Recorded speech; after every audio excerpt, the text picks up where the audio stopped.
Hey songwriters, welcome back to the studio. My name is Dean, of course, and today we're jumping into another creative session where I take you behind the scenes on a project that I'm working on to help inspire you and to teach you a couple things about the production process. And I'm going to show you it piece by piece. I started with a wide suitcase, which I actually just used in another video. I know it's one of the 4 electronic pianos that GarageBand gives you, and I really like the way it sounds. I, of course, boosted up some of its parameters right over here because it gives it just a more 80s or retro-y vibe, just has more emotion to me. So what I'm going to do is pull up the typing keyboard by hitting Command K so you can actually see what I'm playing as I play it.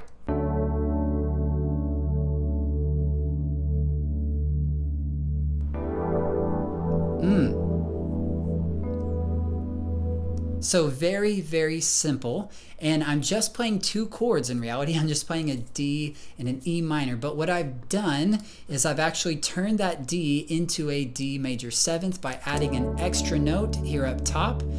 And then when I went to the E minor, I added an extra note in the middle just to give it a little bit more flavor. So that's what I'm playing on the piano. Very simple, very straightforward, but it's a little bit unique. So next I added a pad to it, the Infinity pad, which you can find by going into Synthesizer pad. About halfway down is the Infinity pad.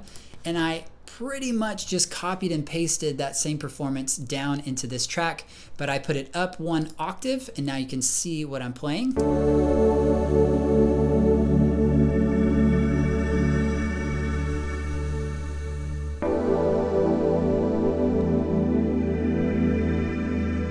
Yeah, man, I love that pad. It has so much texture, so much warmth, so much breathiness, has this distant feel to it. I really, really like it, especially in the context of this song. So next, I'm going down to the bass. I chose the deep sub bass, another one of my favorites, which you can find by going to Synthesizer bass. It's right here, the deep sub bass. Just has a low, smooth bottom end, which I really like. And then I just played D and E to match the bass of my wide suitcase. So check this out.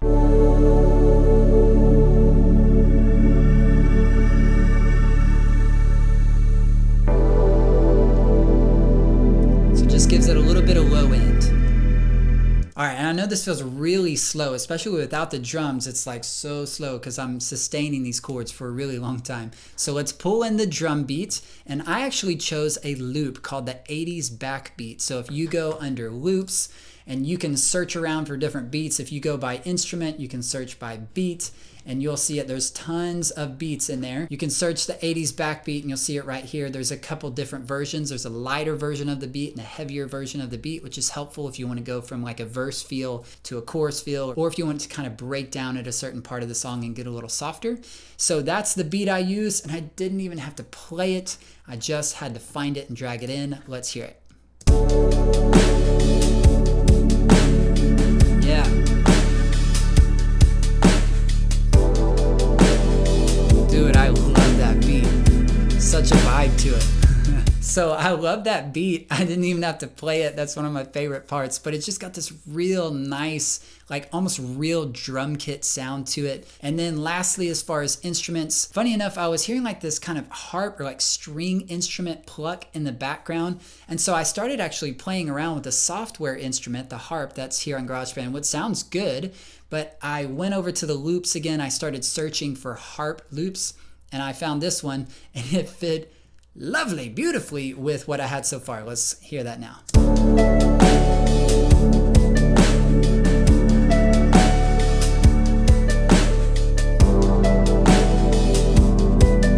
Yeah. So man, that just moves something in me. I love that little piece. But here's a tip. Here's what I had to do. If you notice, all of these are kind of looped up, they're doubled up. So if I was to actually lengthen this out, this is the original loop. And what they do is they change chords faster than my song changes chords. So I had to actually cut each one in half by hitting Command T in the middle of it. And I made 2 sections out of the first half and the second half.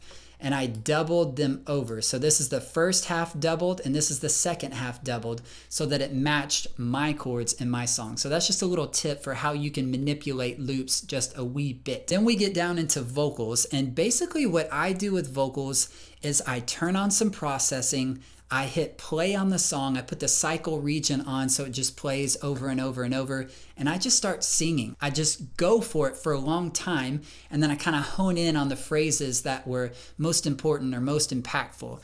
And so what I did was here in the lead box, as I commonly do, and I've showed this in videos, I put some master echo on, I put some master reverb on, then I switch over to the edit window and I turn on the pitch correction somewhere in the 80s. You can go all the way up. I hit limit to key because I know the key of my song, it's D major. If you don't know the key of your song, just don't turn on limit to key. This is kind of my go-to like writing mode vocal processing chain. I just put these on. It lets me hear a little bit of reverb and some processing in my ear, which helps me be creative as a singer. So after singing around for a long time, this is one of the phrases, monitor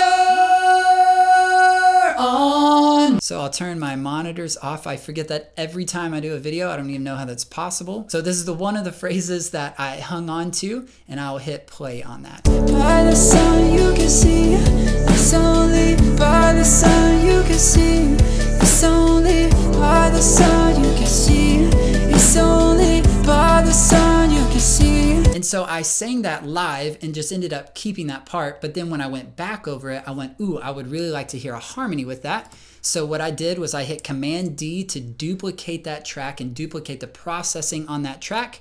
And then of course, I panned it a little bit to the right and added more reverb down here. So if you look at the reverb on my lead track is here, my background track, it's got a lot of reverb just to give it some of that space behind the lead vocal. So this is a very common thing for me to do. So with the harmony, it sounds like, by the sun you can see, it's only by the sun you can see, it's only by the sun you can see, it's only by the sun you can see. So that's pretty much it for the main parts of this song. That's my general process. And so feel free to comment below if anything was particularly exciting in this, or you learned something really cool that you want to share, or if you have a question. And beyond that, I will catch you in another video.